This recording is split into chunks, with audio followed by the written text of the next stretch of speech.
In November of 2023, the Swell Pod took a 10-day journey across 5 states, traveling 3,580 miles with one challenge in mind.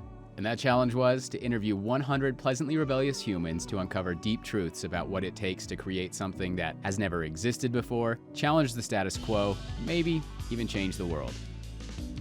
This is the Kiln Road Trip, created and produced by the Swell Pod. In partnership with Kiln, Moterra Camper Vans, and sponsored by Taurus. I'm Spencer McKeown. And I'm Josh Taylor, and together we're the co-hosts of the Swell Pod and your guides on the Kiln Road Trip. Follow along on the journey. Be sure to subscribe to the podcast, follow the Swell Pod on social media, and subscribe to your YouTube channel at, you guessed it, the Swell Pod. This is interview 17 of the Kiln Road Trip, and today we're at Kiln Salt Lake City talking with Tom Kelly. Tom spent his career telling stories of skiers and snowboarders, serving as the VP of Communications for the U.S. Ski and Snowboard team, supporting U.S. athletes representing 100 Olympic medals, and serving at 10 Olympics. He's a talented writer, photographer, podcaster as the host of the Last Chair podcast, and a public speaker. In 2018, Tom was inducted into the U.S. Ski and Snowboard Hall of Fame. Thank you for tuning in to today's episode. We hope you enjoy. Welcome, Tom Kelly, to our podcast. Great to be here. Love Kiln, love being here, love the road trip. Oh, thank you so much. That means a lot. We would love to ask you to just give us a Reader's Digest version of your life. Oh man, I don't know if I can do that. Pick anything, some milestones along the way, just really relatively short. Well, what I do is I work in strategic communication. So that means telling people's story. And specifically, I work in Olympic sport. Skiing is my primary background. But I got interested in the Olympics when I was 7 years old. I watched the 1960 Olympics, so that'll give you an idea of how old I am. But I watched the 1960 Olympics from Squaw Valley. I saw skiing for the first time, saw the Olympics for the first time, and that really clicked for me. And I just wanted to spend my career working in skiing and Olympic sport, and I've been successful in doing that.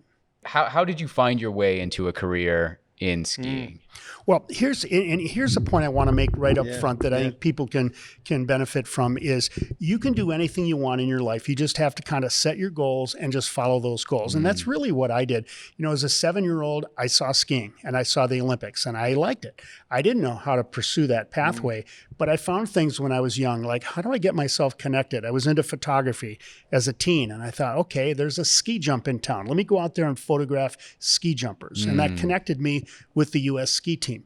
And I then later took a job at a ski area doing PR in northern Wisconsin, and that eventually connected me to the U.S. cross-country ski team. So I just started parlaying those things, and pretty soon when I was, I was probably in my mid-30s when I finally got a job with the U.S. ski team, and I spent the next 30-plus years there as the communications lead. And so I think the lesson that I'd like to share with people, particularly those starting out their career, if you set your goals and you set the things you're interested in, you'll never have to work a day in your life because you're going to be doing something you love and you're going to follow your pathway. I love that. This is a random question, but I mean, that speaks my language. I think it speaks your language, just the fact that you lean into things. You don't necessarily know the full every step along the way, but just lean into the things you're passionate about and then you'll find a new connection, new opportunity. Do you think you can learn that though? I think you were wired like that. Well, maybe so, Spencer, but I think that, again, the lesson I want to give people is to, just as you said, do lean into things. Don't say no too quickly. And, I'll do that a lot, and it's probably a fault of mine. I say yes too often, but say yes to things and then see where the adventure takes you and make it what you want. The other thing that I'll caveat it with is don't get into things you really don't want to do. And the other thing is be selective at the people you choose to work with. And that's been something since I retired from my day job in 2018. I've kind of taken my skills and my network out to help small sports organizations. I'm working for the Olympic bid in Salt Lake City. I'm working for the Utah Sports Commission and others. But I've been very selective at who I work with. And you want to work with people who are compatible with your interests and your passion, and they're going to be good people to work with. You don't want to work with somebody who's going to be a jerk or doesn't share your passion or doesn't respect what you do. Set those aside, find somebody else to work with. Yeah, those two great pieces of advice. Yeah. Can I ask, so from your career with the U.S. ski team in communication, was there ever a moment that was overly challenging, like like a really challenging moment that you were kind of facing? Or, yeah, I'm interested to know if there was something that kind of threw you. I think you face challenges every day, and certainly there's situations that present themselves that seem just untenable, and you just have to take a step back. And it's hard to just sit here and cite those examples, but I think some of the things that I would look at in my career are the tragedies that I dealt with. As a communications lead for an action sport where there's an element of danger, I dealt with my share of injury and I dealt with my share of death. Mm-hmm. And those, even today, caused me time to pause. And I'll give one example.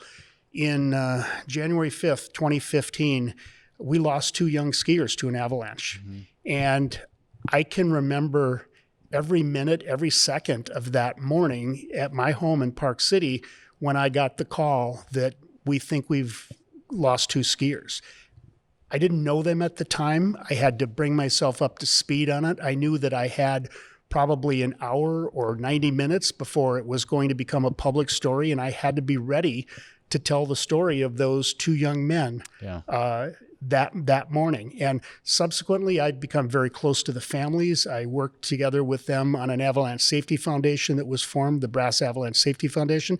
And, I get a good feeling out of helping with that. But that's an example of a challenge that you have thrown at you, where you've got to react and you've got to go on your knowledge and your instincts and just let it run. Yeah.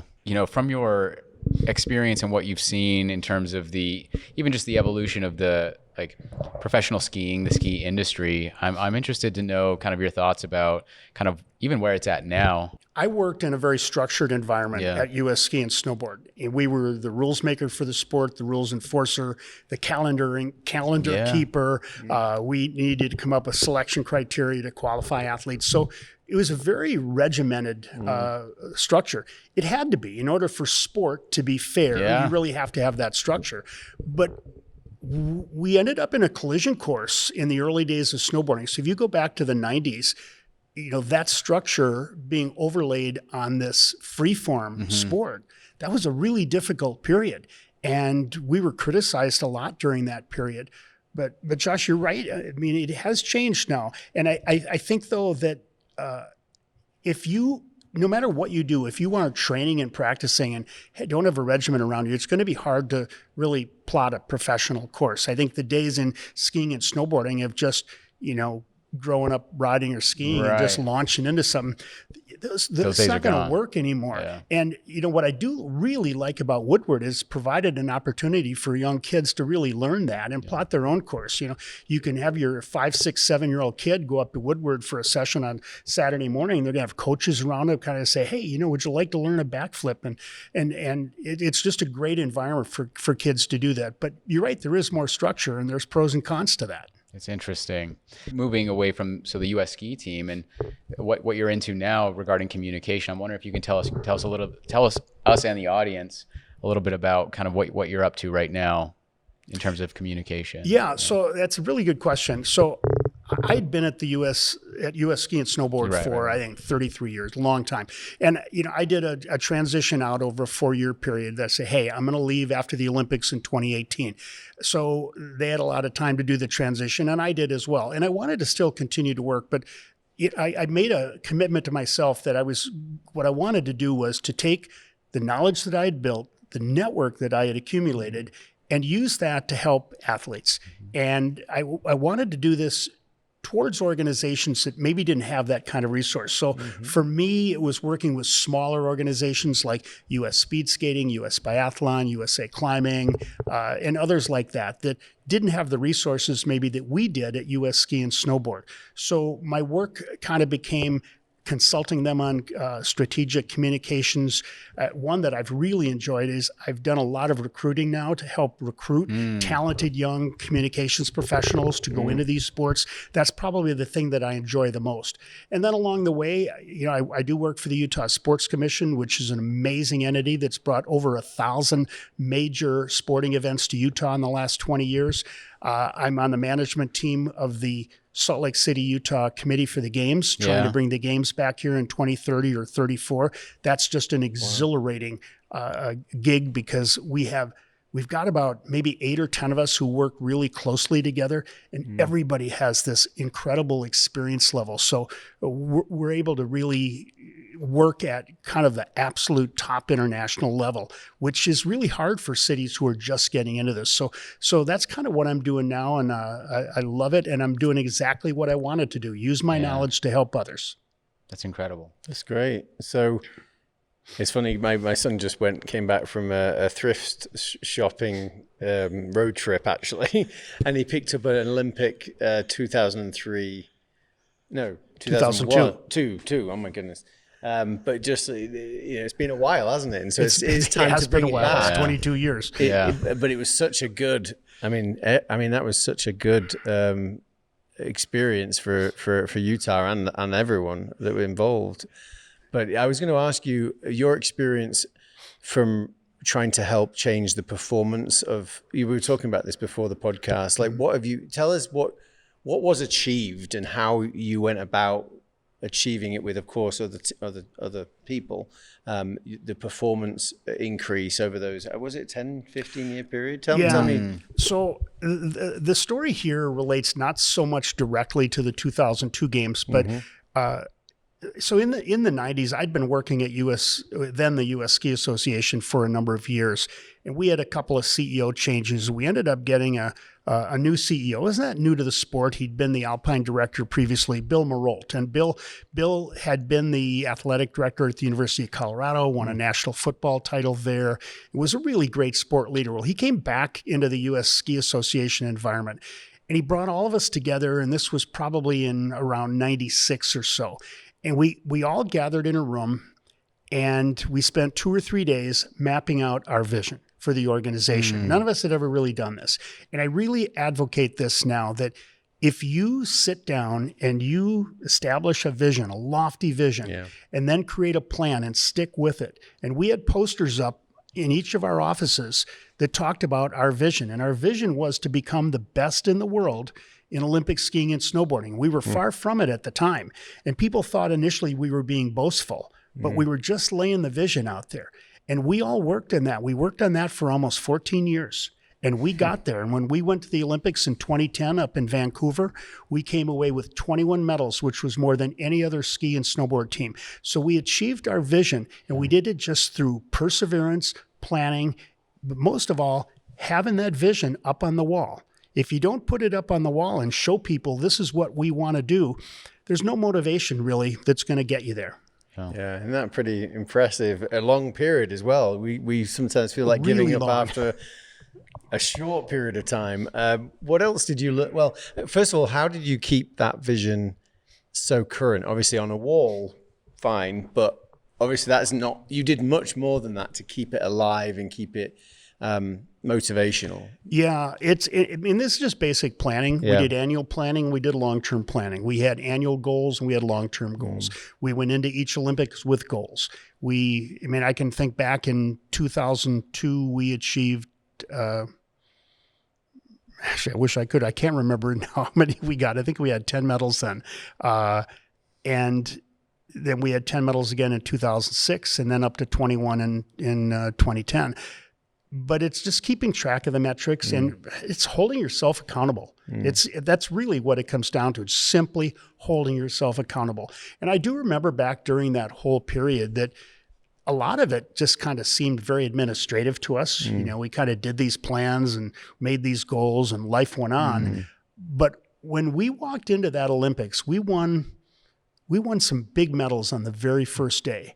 And we won more medals on the second day. And all of a sudden, it started to sink into us that I think I understand now what we've been doing now for 14 years. And it just kept going. And we knew 17 days of the games, we knew 2 or 3 days in that we were going to achieve this goal.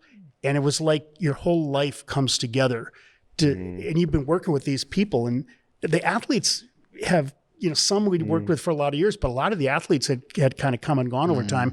But we knew that we as an organization, as a team, working as a team, that's the most important thing, that we were going to achieve this goal. And we did achieve the goal. And anybody can do that. This example is in skiing and snowboarding, but whether, you're a startup tech company or if you've got some sort of a product or service that you're selling, you set your vision, establish your goals, and stick with them. Don't deviate from them. Stick with them over time. Yeah, throwing it into the future is so good, though, isn't it? Because you can then work backwards. That's where we're headed. That's where we're headed. The best of the best. Ski results anywhere, and then you work backwards and you start working toward it. Any last questions? We've got 3-4 minutes. Is there anything that you want to promote? Anything that you want to call out to the audience to check out? Yeah. Wow. I have, it's really funny because I have a lot of clients right now that, I tell you one fun one that I'm working with right now, for all the skiers out in the crowd. I worked with Bodie Miller during his career, and Bodie lives up in Montana now. He's got a great family. He's very family oriented, but he and another business partner started a ski company a few years ago. And this is another great example of innovation and vision. They've created a ski that is truly different. It's called the Peak Ski, and you can go to peakskis.com and check it out. But Bodie used his years and years of technical knowledge of ski racing, and he is one of the smartest out there on understanding what the ski, the boot, and the binding do, all working in unison. And with that knowledge, he has helped to create a ski that is truly different than anything else that's out there. It has what's called a keyhole in it. A keyhole technology is what they're promoting. And the keyhole is essentially a little piece of the metal top layer in the ski right ahead of the binding toe that is cut out. And it just changes the whole stiffness pattern of the ski. May take you a few runs to get used to this new technology, but once you do, you're going to be hooked for life. It's kind of like for those who do ski and understand the shape ski technology, this is like that, but a lot easier in a straighter ski. Yeah. What advice do you have then for something you haven't yet shared around challenging the status quo and really achieving that? So I worked for an entrepreneur in my first ski job back in the 70s and early 80s. His name was Tony Wise in Wisconsin. And he was just a local who started this resort, but everything he did in his entire life was to challenge the norm. And he came back from World War II and started this ski area because he wanted to give back to his community. He had to pioneer everything. And I learned a lot of that from him. And as I've gone through my career, probably the most important thing, you're not going to get a good vision unless you're willing to challenge the norm. It's like the Peak Ski Company. I was up there a few days ago and talking with them.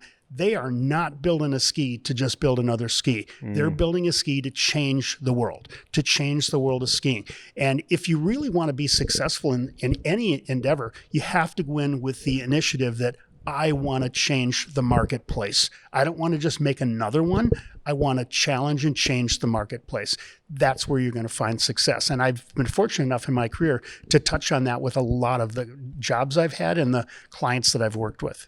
That's some great advice there. It's fantastic. And where are you skiing this winter? Yeah. Oh man. This really sounds awful, but I live in Park City, so I tend to stick to Park City Mountain and Deer Valley just because it's so close. I can beat either one in about 15 minutes, so that's my easy one. I love getting over to Alta. I love getting over to Solitude. I love getting out and about in the country. I love skiing at Vail. I was introduced to Big Sky, Montana last winter, and I really loved that. I've spent a lot of my career working in Europe. So right now I have this mission that every January I'm going to go to a ski area I haven't been in Europe. Last year I went to Zellamsee for a week, and that was fun. That's my first time I ever went skiing at 14 years old. Zellamsee, Switzerland. It was great. And it was a fun trip. I went with myself. I had no obligations to anybody. It was my schedule, and it was just about going up to ski when I wanted to, stopping in for lunch, having a beer, taking a bus home, whatever it was. And I just had a blast. So I do like getting around the world. Probably the most memorable ski day I've had was doing the Celaranda in the Dolomites, where I think that day we did 28 ski lifts, never did one lift twice. Dang. We had wonderful meals on the mountain and strudel, and met a couple of friends. So I love doing that.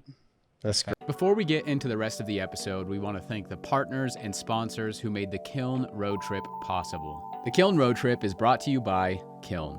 Kiln is a boutique co-working and flex office community with 13 locations in 6 states across the West, dedicated to providing innovative workspaces that empower your team to thrive. Whether you're a solo visionary or an enterprise-level team of up to 100, Kiln transcends being merely a place to work. It's a hub for learning and connecting with like-minded professionals that will make you and your team love where you work. And if you haven't stepped foot inside a kiln yet, you really need to. On this road trip, we visited every single location, and trust us when we say once you see these beautifully designed spaces, meet the talented team, and connect with fellow members, you won't want to work anywhere else. Locations include Utah, Colorado, Idaho, Oregon, California, and Arizona. And they're growing too, with multiple locations set to open in 2024. Yeah, so be sure to check out the kiln locations nearest you by booking a tour at Kiln.com and answer Swell in the question, how did you hear about us? Once you complete the tour, you'll be entered into a competition where you could win a 1-year membership, their club membership at Kiln.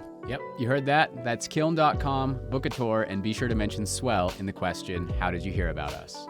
The Kiln Road Trip is also brought to you by Moterra Camper Vans, a luxury camper van rental company for iconic road trips. Their top-of-the-line vans are available at 7 locations located near America's best outdoor adventure destinations. They have consistently earned the highest customer ratings in the industry, making Moterra camper vans your gateway to adventure without sacrificing on comfort or service. That's true, and initially we wanted to take this journey in a 1960s VW bus, but thankfully we found Moterra instead. With 3 van options, we took the Pop Top Classic, which sleeps 4 and is best for those who want to maximize floor space and storage. This was critical for us because it needed to sleep the entire crew, we needed space to edit, and we were traveling with large amounts of equipment, luggage, and other goodies that we picked up along the way. And this van took us through all 3,580 miles of the trip. Super comfortable and sweet to drive. And actually, Moterra offers fully planned itineraries if you'd rather leave the planning to someone else. Visit gomoterra.com/swell. That's gomoterra.com/swell. This episode is also brought to you by Taurus. Taurus is leading the charge in home energy storage. Taurus makes it easy to achieve energy independence and a greener tomorrow. The Taurus station provides everything you need to generate clean power, efficiently store electricity, and easily manage your energy use. And installing a Taurus station offers plenty of benefits, including save money on your electricity bill, also ensure energy security with backup power during outages, reduce carbon emissions with renewables. You can also automate EV charging and HVAC systems with 100% renewables. And enjoy unrivaled system monitoring and support. If you like the sound of those benefits, get a quote to build your Taurus station in less than 30 seconds. Super easy at taurus.co. That's TORUS.co. Now, let's get back to the episode. Great. Well, thank you so much for coming up. Why do you work at Kiln? I forgot why do I ask. work at Kiln? Yeah, great question. Yeah. It was funny because I actually got talked into it by a friend of mine. And I gave it a try and about 6 months ago. And here's the difference that it's made for me. I was perfectly content working at home. That was working fine for me. This is a much better vibe and less distractions. The other thing that I'm noticing over time is just the networking impact. I'm not really looking for new work, so it's not that kind of networking, but it's the people you meet, the conversations you have that's really invigorating. But I think most of all, it's just the vibe. And I work a lot at Park City and I work a lot in Salt Lake City. And each of them, fill a little bit of a different niche for me. But I just love it. It's been a great experience, and I love walking into Kiln and being greeted and having a nice place to work. And it's pretty cool. And it isn't 8 to 5 like it used to be. Yeah, fantastic. Absolutely. That's so fantastic. And well, thank you so much for being on this podcast. Thank you very much. And thank your wife for being flexible. Oh, she's just knitting out in the lobby here at Kiln. Yeah. And are you ever going to retire? I keep thinking about this, but I don't think either my wife or I would be interested in that because we both love what we do. Yeah, she's a fiber artist, and she loves doing that, and I love doing what I'm doing. So we'll always find a way to. This is life, right? This is life. To lean into stuff you love for the whole of your life. Absolutely. I really like that. It was really great to meet you. Thank you so much. Nice to meet you guys. Thanks. Thanks for tuning in to today's episode of the Kiln Road Trip. Be sure to follow along on the rest of the journey, and you can do that in 2 ways. 1, subscribe to the podcast, whether you're listening on Apple, Spotify, or maybe even watching on YouTube, and follow along on all of our social media platforms, whether you're on LinkedIn, Instagram, Facebook, Twitter, or TikTok, @the Swell Pod. Thanks again, and we'll see you in the next episode.